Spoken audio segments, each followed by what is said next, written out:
Hi guys, Sabrina from Campbell's Freedom Farm, and I wanted to show you that I have the 3-tiered garden beds in place, but I wanted to connect them and I want to put a feature in it. So I just want to show you close up how I've done that. Now, the moles are just like horrible here. I mean, they ruin everything. So, I mean, you could check out the other videos how I put the rags with gas in their main hole so they smelled and they go away. Remember, we need the moles for the Japanese beetle to get rid of them.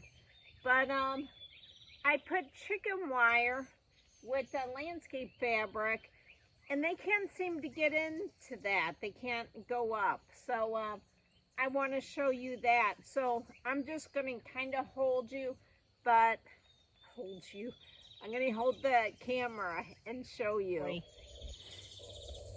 Okay, this is what they look like. They really look cool.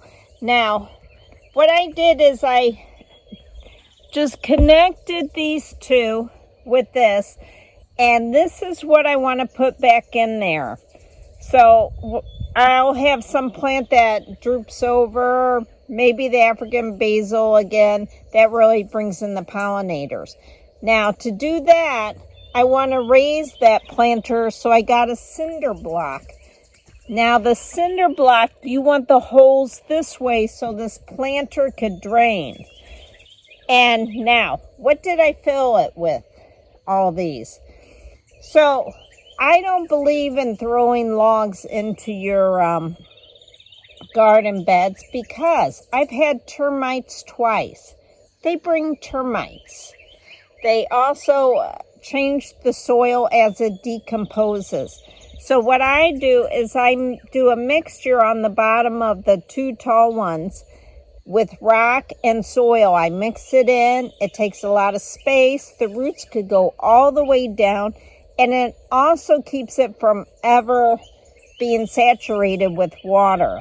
So, I mean, that's how I do it. And then I take, I used Miracle Grow with a mixture of my compost. And I also use mushroom compost.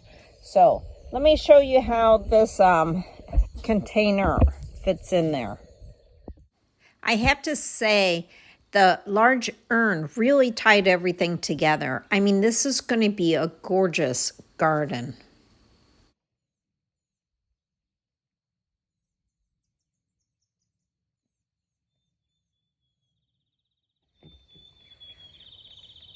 Okay, so this looks really awesome. It turned out way better than I thought. Now, I'm going to put tomatoes in the top thing, and I'm trying to figure out how I want to do the rest. I have, remember, the Cape gooseberry. I thought about putting that in, and I also have the pepper plants. And now in here I'm going to probably put amaranth, which would look beautiful and really make it nice, but it's edible. But we'll go into that. But I just wanted to show you the finished project on this, and next we'll fill it. Have a great day. This is Sabrina from Campbell's Freedom Farm, and please hit thumbs up.